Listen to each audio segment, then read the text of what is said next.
किसी प्रकार भय करने की आवश्यकता नहीं है। किस बात का भय करना है?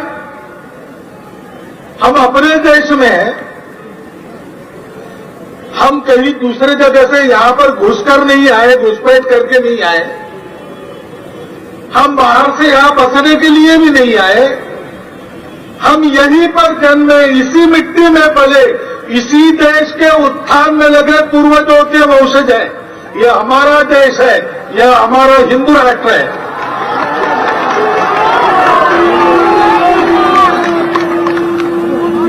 हिंदू भागेगा नहीं, हिंदू अपनी भूमि, अपनी जगह छोड़ेगा नहीं।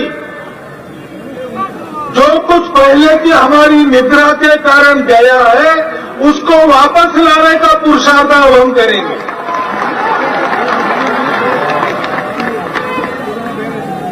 संपूर्ण दुनिया की भलाई के लिए हिंदू जाग रहा है। उसके जागने से किसी को डरना नहीं चाहिए। डरेंगे वही जो स्वार्थी होंगे या दुष्ट होंगे। और इसलिए हिंदू समाज के जागरण के विरुद्ध में उठने वाली आवाजें केवल उन्हीं लोगों की होती है जिनके स्वार्थ को खतरा होता है या जिनके दुष्टता पर प्रतिबंध आता है। हिसाब कर ले दुनिया। कभी हिंदू समाज ने किसी और को दबाने की बात की नहीं है, आज भी नहीं करता है। मैं किसी से दुश्मनी नहीं करता, क्योंकि कोई मेरा दुश्मन नहीं, लेकिन मैं जानता हूं कि दुनिया दुष्ट है, उसमें दुश्मनी करने वाले लोग हैं। तो ऐसे दुश्मनों से अपने आप को और अपनी प्रजा को मैं बचा सकता हूं। इतना लड़ना मैं जानता हूं। हिंदू भी इतना लड़ना जानता है, और हिंदू इतना ही लड़ता है, इससे ज्यादा नहीं लड़ता है। हिंदू के प्रति किसी प्रकार की शंका करने का कोई कारण नहीं। हम हिंदू हैं, हम हिंदू रहेंगे, और हिंदुत्व के जो काल सुसंगत शाश्वत तत्व है, जो सारी दुनिया पर लागू होते हैं, जिनके आधार पर चलने से दुनिया का कल्याण होगा, उन तत्वों को अपने आचरण से हम सारी दुनिया को देने वाला हिंदुस्तान खड़ा करना चाह रहे हैं, और उसको हम खड़ा करके रहेंगे। भारत में सभी लोग भारतीय है, कोई विदेशी नहीं है। ये जो स्टेटमेंट भागवत ने किया है, वो हम लोगों की वजह से उसको ऐसा बोलना पड़ रहा है। हम वामसेव की वजह से, भारत मुक्ति मोर्चा की वजह से, और हमारा जो भी आंदोलन है उसकी वजह से उनको ऐसा बोलना पड़ रहा है, क्योंकि इस मुद्दा पर कोई भी नहीं बोल रहा है हमारे अलावा। जब हमारे अलावा कोई भी नहीं बोल रहा है और हम ही बोल रहे हैं, और जो हमारे लोग हैं, हमारे कार्यकर्ता है, कुछ पके हुए कार्यकर्ता है, कुछ अधकचरे कार्यकर्ता है, जो बात नहीं बोलना चाहिए वो भी उत्साह में बोलते रहते हैं, अति उत्साह में बोलते रहते हैं, काम कम करते हैं, जिंदाबाद मुर्दाबाद ज्यादा करते हैं। जहां नहीं वहां स्लोगन देते रहते हैं। मैं परिवर्तन यात्रा में जा रहा था तो उन्होंने नारा लगाया, लोगों ने नारा ऐसे था कि मुस्लिम हमारा भाई है, ब्राह्मण साला कसाई है। तो मैंने सुना, तो ये अति उत्साह जो है, अनावश्यक, कोई बात जरूरी नहीं है, फालतू बात है, बराबर नहीं। कानून की दृष्टि से भी, ये कानूनी दृष्टि से भी वो आदमी पकड़ा जाएगा, वो आदमी एफआईआर में उसकी सजा हो जाएगी उसको। और हमने, संगठन ने अप्रूव भी नहीं किया, संगठन ने इस बात को माना भी नहीं। तो मैंने उन लोगों को बुलाया कि ये ऐसा स्लोगन नहीं देना है। मैंने उनको कहा इसको ऐसा सुधार करो कि मुस्लिम हमारा भाई है, ब्राह्मण कलम कसाई है। साला कसाई है, ये तो साला तो गाली भी है। तो उसको ऐसा करो, ब्राह्मण कलम कसाई है। तो कलम कसाई तो ज्योतिराव फुले ने कहा। ज्योतिराव फुले का जो किताब महाराष्ट्र सरकार ने पब्लिश किया, उस किताब में भी कलम कसाई लिखा हुआ है, तो सरकार की मान्यता है, कलम कसाई को सरकार की मान्यता है, तो यह कानूनन अपराध नहीं हो सकता। तो हमारे लोग जो है वो बहुत सारी बातों के बारे में, प्रोस एंड कॉन्स के बारे में सोचते नहीं है, उसके परिणामों के बारे में नहीं सोचते। और संगठन की हमारी कोई ये नीति नहीं है। हम केवल ये कह रहे हैं कि ब्राह्मण मूल निवासी नहीं है, डीएनए के अनुसार विदेशी है। हमारी केवल इतनी भूमिका है। हमने कभी भी संगठन के पॉलिसी के तहत कभी भी ये नहीं कहा कि अंग्रेजों की तरह उनको वापस भेज देंगे। ये हमारे संगठन की अथॉरिटेटिव भूमिका है नहीं, ये हमारी पॉलिसी नहीं है। मगर बहुत सारे अति उत्साही लोग बोलते रहते हैं। जो हम नहीं कहते, जो संगठन की भूमिका नहीं है। संगठन चलाने वाले लोग बद्दिमाग लोग नहीं हैं। संगठन बनाने वाले, चलाने वाले, संचालन करने वाले और पॉलिसी निर्धारित करने वाले लोग हैं। बद्दिमाग नहीं है, सोचने समझने वाले, विचार करने वाले और दूर तक देखने वाले लोग हैं। इस वजह से हमारे आंदोलन का नुकसान होता है, हमारे ऑब्जेक्टिव का नुकसान होता है। इसके बारे में हमारे लोग सतर्क नहीं है, तो इसके बारे में ध्यान रखना चाहिए। दूसरी बात, हम जब ब्राह्मण को विदेशी कहते हैं तो इसका यह मतलब नहीं है कि ब्राह्मण को धरो, ब्राह्मण को पकड़ो, ब्राह्मण को बांधो, ब्राह्मण को पीटो। यह हमारी कभी भूमिका नहीं है। जो संविधान के दायरे में हमारे पास अधिकार है, जो कानून के दायरे में हमारे पास अधिकार है, उससे ज्यादा हम बात नहीं करते। उससे ज्यादा बात करने का, उसके आधार पर बात करने का ही हम काम करते हैं। तो यह बात जो है सभी कार्यकर्ताओं को समझना होगा। वो संविधान को बचाने की भी बात करते हैं और संविधान के विरोध में घोषणाबाजी करते रहते हैं। अजीब किस्म के लोग हैं हमारे। क्योंकि आपको अगर समानता का अधिकार है तो सभी नागरिक भारत में समान माने गए। बाबा साहब आंबेडकर ने लिख के रखा, तो लिख कर रखा, तो इस बात को हमको भी मानना चाहिए। इसके बावजूद भी आर्टिकल 19 में आपको अधिकार है, आपको अपनी बात कहने का अधिकार है, बोलने का अधिकार है। तो जितना अधिकार है उसका उपयोग करना चाहिए। जिसका अधिकार जितना नहीं है वो उतना सारा अधिकार करना चाहिए। ये बात अब मानने के लिए तैयार नहीं है और कार्यकर्ताओं को यह ध्यान रखना चाहिए कि एक मर्यादा में विचारधारा, संविधान के दायरे में आपको अपनी विचारधारा मानने का अधिकार है, डेवलप करने का अधिकार है। उसके आधार पर आपको यह काम करना चाहिए। दूसरी बात कि मोहन भागवत कहता है भारत में सभी लोग भारतीय हैं, कोई विदेशी नहीं है। यानी उनके भाषणों में बहुत जगह सुसंगति नहीं है। फिर वो कहते हैं कि वो बहुसंख्यक लोग हिंदू हैं। यानी जहां जो सुसंगत चीज है वो बोलते रहते हैं। भारतीय भी कहते रहते हैं, हिंदू भी कहते रहते हैं। जब मैंने पूना में उन आरएसएस के लोगों को पूछा कि तुम्हारे कौन से धर्म ग्रंथ में SC, ST, OBC, Kunbi, Maratha के लिए हिंदू लिखा हुआ है, बताओ। तो उसने 1-1.5 महीने में बड़ा कार्यक्रम किया और कार्यक्रम करके कहा कि हम सांस्कृतिक दृष्टि से हिंदू है। अरे भाई, हमने कब कहा आपको सांस्कृतिक दृष्टि से हिंदू है या नहीं है? ये नहीं पूछा ना। जो सवाल हमने नहीं पूछा उसका जवाब क्यों दे रहे हो? हमने आपको पूछा आपके धर्म ग्रंथ में हमको कहां कहां हिंदू लिखा हुआ बताओ। हमको तो मालूम है ना, कहीं पर भी ब्राह्मणों के धर्म ग्रंथ में हमें हिंदू लिखा हुआ नहीं है। हमको शूद्र लिखा हुआ है, हमको अछूत लिखा हुआ है, हमको पंचम लिखा हुआ है। ऐसी बहुत सारे शब्द लिखे हुए हैं और बहुत सारे आदेश लिखे हुए हैं। हमारे पुरखों को उन्होंने मारा, ऐसी बहुत सारी बातें हैं। मगर कहीं पर भी हिंदू नहीं है। तो सरसंघ चालक मोहन भागवत हमारे सवालों का जवाब नहीं दे पाए। एक आदमी टाटा इंस्टीट्यूट में गया, अब भागवत टाटा इंस्टीट्यूट में गया, अब वहां पर एक विद्यार्थी ने पूछा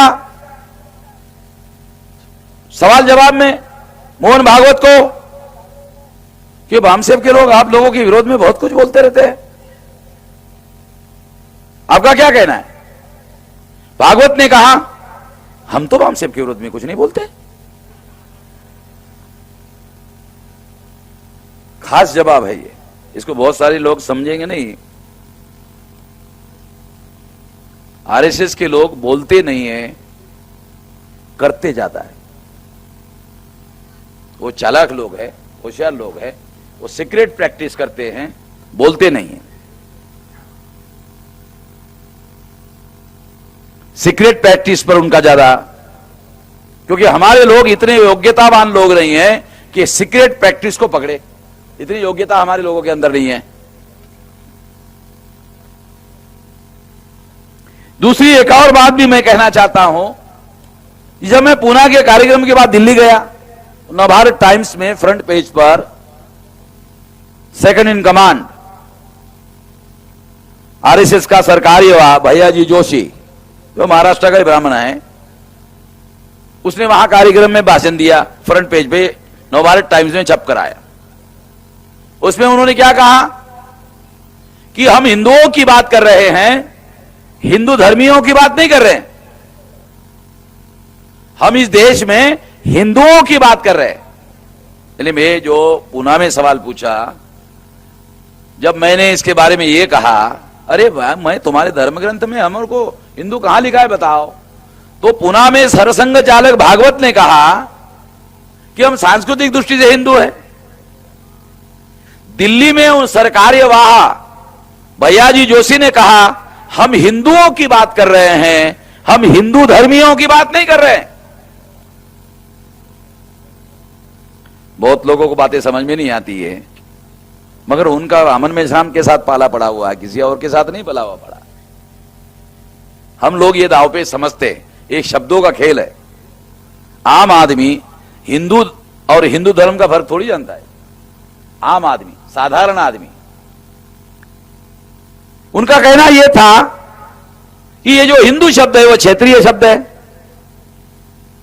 उनका कहना है कि सिंधु से हिंदू हुआ, इसलिए हिंदू जो शब्द है वो क्षेत्रीय है, वो धार्मिक नहीं है। इस आधार पर बोल रहे थे कि हम हिंदुओं की बात कर रहे हैं, हिंदू धर्मियों की बात नहीं कर रहे। ये चालाकी की बातें। क्षेत्रीय शब्द के आधार पर वो सभी लोगों को हिंदू कहते हैं, हिंदुस्तान में रहने वाले सभी हिंदू। अभी यहां उन्होंने हिंदुस्तान में रहने वाले सभी हिंदू, यहां उन्होंने कहा भारत में सभी लोग भारतीय है, कोई विदेशी नहीं है।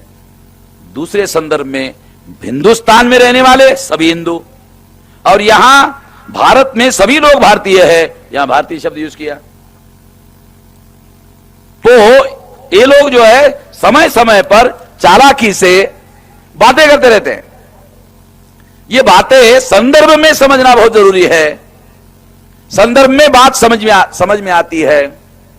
तो हिंदू शब्द जो है वो क्षेत्रीयतावाचक शब्द है, ऐसा कहकर वो बात को लपेटते हैं। साधारण आदमी को समझ में तो नहीं आता, क्योंकि जब हिंदुओं की गिनती करने का समय आता है तो उनको जनगणना में हिंदू नहीं लिखा जाता, हिंदू धर्मी लिखा जाता। इधर बोलने के लिए हिंदू कहते हैं और जनगणना में लिखने के लिए हिंदू धर्मी कहते हैं। तो ये आम आदमी को समझ में तो नहीं आता, ये चालाकी, ये होशियारी। तो ये बात समझना बहुत ज्यादा जरूरी है।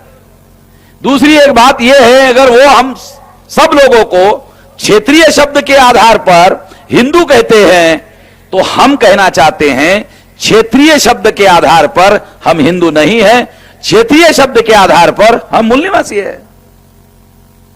अगर क्षेत्रीय ही सिद्धांत का अवलंबन किया जाए तो क्षेत्रीयता के आधार पर हम हिंदू नहीं है, क्षेत्रीयता के आधार पर हम मूल निवासी है।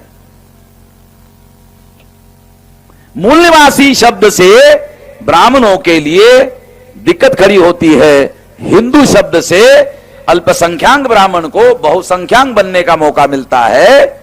और एससी एसटी ओबीसी को पहले हिंदू बनाया जाता है, फिर हिंदू धर्मी बनाया जाता है, और फिर जनगणना में हिंदू धर्मी के नाम पर लिखा जाता है, और फिर अल्पसंख्यक ब्राह्मणों को बहुसंख्य बनाकर केंद्रीय सत्ता में कब्जा किया जाता है।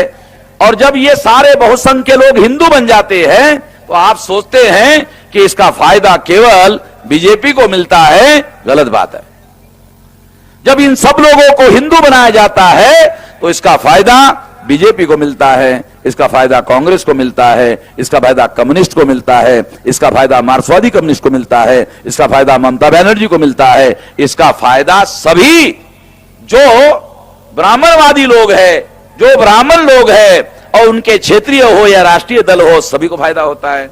इसलिए कोई भी इस बात का विरोध नहीं करता है। जो आरएसएस कहता है उसका कोई भी विरोध नहीं करता है। क्यों? सभी को इसका फायदा होता है, सभी ब्राह्मणवादी पार्टियों को, ब्राह्मणों को फायदा होता है, इसलिए कोई भी इसका विरोध नहीं करता है। ये माइक्रो लेवल की बातें हैं, एनालिसिस है, विश्लेषण है, ये बात हमको समझना जरूरी है। अगर वो लिंगायत को हिंदू ही मानते हैं और वो अलग धर्म के नहीं मानते हैं तो वो अल्पसंख्यक ब्राह्मणों को बहुसंख्य बनाने की रणनीति का हिस्सा है। ये सारी क्रियाएं धार्मिक नहीं है। लिंगायत को हिंदू मानने का जो मामला है, लिंगायत सोचते हैं कि ये धार्मिक मामला है। ये धार्मिक मामला नहीं है, ये राजनीतिक मामला है। ये ब्राह्मणों के वर्चस्व का मामला है। ये बात संदर्भों में आजकल जो चल रहा है उस संदर्भ में जानना समझना बहुत जरूरी है। एक बात और भी मैं आप लोगों को बताना चाहता हूं और खत्म करना चाहता हूं। ब्राह्मण लोग ही अपने लिटरेचर में कहते हैं कि विदेश के जितने लोग भारत में आए, भारत में ही रच बस गए, एक ब्राह्मण छोड़कर। ब्राह्मणों ने अपनी पहचान को खत्म नहीं होने दिया। ब्राह्मण ने अपनी पहचान को हमेशा अलग रखा, अपनी पहचान को खत्म नहीं होने दिया, उसकी पहचान को बनाकर रखा और उसके लिए बहुत सारा संघर्ष किया। वो पहचान को खत्म नहीं होने दिया।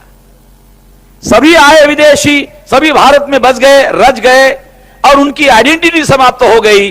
भारत में केवल ब्राह्मणों की आइडेंटिटी समाप्त नहीं हुई। ये ब्राह्मणों के देशद्रोह का सबसे पहला प्रमाण है कि वो भारत के प्रति ईमानदार नहीं है। ईमानदार होते तो वो भी दूसरों की तरह रच बस गए होते, अपनी आइडेंटिटी भारत के मिट्टी में समाप्त करते।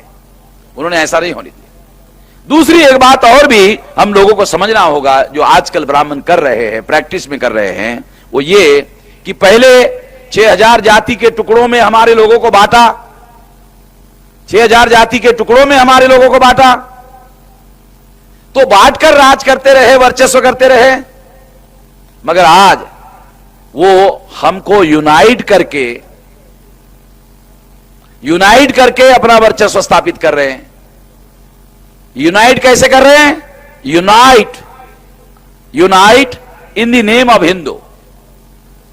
इस बात को समझो, unite in the name of Hindu under the leadership of ब्राह्मण। ये पूरी कहानी है। Unite in the name of Hindu under the leadership of ब्राह्मण। कोई हिंदू गैर हिंदू के नेतृत्व में इकट्ठा नहीं हो रहा है। जैसे एससी एसटी ओबीसी के लोग हैं, एससी एसटी ओबीसी के लोग एससी एसटी ओबीसी के नाम पर संगठन बनाते हैं। ब्राह्मण या तो राष्ट्र के नाम पर संगठन बनाता है या तो धर्म के नाम पर संगठन बनाता है। राष्ट्रीय स्वयंसेवक संघ, राष्ट्र सेवा दल, राष्ट्रीय कांग्रेस, एग्जाम्पल के लिए बता रहा हूं। जो ब्राह्मण है वो या तो राष्ट्र के नाम पर संगठन बनाते हैं या तो विश्व हिंदू परिषद धर्म के नाम पर।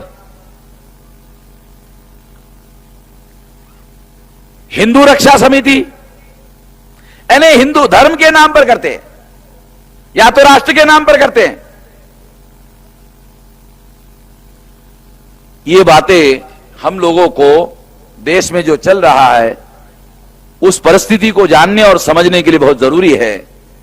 अल्पसंख्यक ब्राह्मण रेशियल डिस्क्रिमिनेशन के आधार पर जब कानून बनाने का अधिकार उनके पास था तो वो उस समय अपने आप को अलग रेस का मानकर वर्चस्व सिद्ध करते थे, मगर लोकतंत्र में एडल्ट फ्रेंचाइज आ गया, प्रौढ़ मताधिकार आ गया, हर 18 साल के व्यक्ति को वोट का अधिकार आ गया, संख्या के आधार पर एमएलए और एमपी बनना शुरू हुआ। तब ब्राह्मणों को समझ में आया रेशियल डिस्क्रिमिनेशन का सिद्धांत अभी उनके लिए खतरनाक है, छोड़ नहीं सकते, मगर उसका बहुत बड़ा प्रोपेगेंडा भी नहीं कर सकते, करेंगे तो खुद ही संकट में फंस जाएंगे। ये बात है। इसलिए साथियों, हमने मूल निवासी का जो सिद्धांत धरा, पकड़ा, प्रचार कर रहे हैं, उसकी वजह जो ब्राह्मणों का झूठा राष्ट्रवाद है, उस झूठे राष्ट्रवाद का मुकाबला करना है, तो मुकाबला करने के लिए सच्चा राष्ट्रवाद खड़ा करना होगा। और वो सच्चा राष्ट्रवाद जो है वो मूल निवासी के नाम पर ही खड़ा किया जा सकता है। मूल निवासी का जो शब्द है ये राष्ट्रवाद का सिद्धांत है। मूल निवासी का सिद्धांत राष्ट्रवाद का सिद्धांत है कि हम इस देश के मूल निवासी हैं और मूल निवासियों को ही इस देश पर राज करने का अधिकार है, किसी विदेशियों को राज करने का अधिकार नहीं है और यह अधिकार नहीं बहाल किया जा सकता। ये बात हमारे लोगों के मन मस्तिष्क में राष्ट्रवाद की भावना निर्माण करती है, उसके लिए काम करना होगा। आने वाले समय में इस पर ज्यादा काम किया जाएगा। इस मौके पर मैं इतना ही कहना चाहता हूं और इस बात को आने वाले समय में हम लोग जो सारे देश भर से आए हुए कार्यकर्ता है, वो कार्यकर्ता भी अपने अपने क्षेत्र में इसका प्रचार, अपने लेवल पर प्रचार पर ज्यादा ध्यान दे। सार्वजनिक स्तर पर स्लोगन पर ज्यादा ध्यान देने के बजाय एक एक आदमी एक के घर में जाकर, ग्रुप में जाकर, अपने लोगों के बस्ती में जाकर, वहां जाकर कहो खबरदारी लो, कोई ब्राह्मण सुन तो नहीं रहा। हमारे आदमी इतने अनाड़ी लोग हैं, वो ब्राह्मण को जाके कहते हैं जोशी जी जय मूल्यवासी। तो ये जो हमारे एक खुजली करने की जो आदत है ये अनावश्यक है, और उसको जाके बोलते हैं आप थोड़े देर रुक जाइए, जय मूल्यवासी। और वो भी जोशी जो है संकट में फंस जाता है, वो जय मूल निवासी नहीं बोल सकता।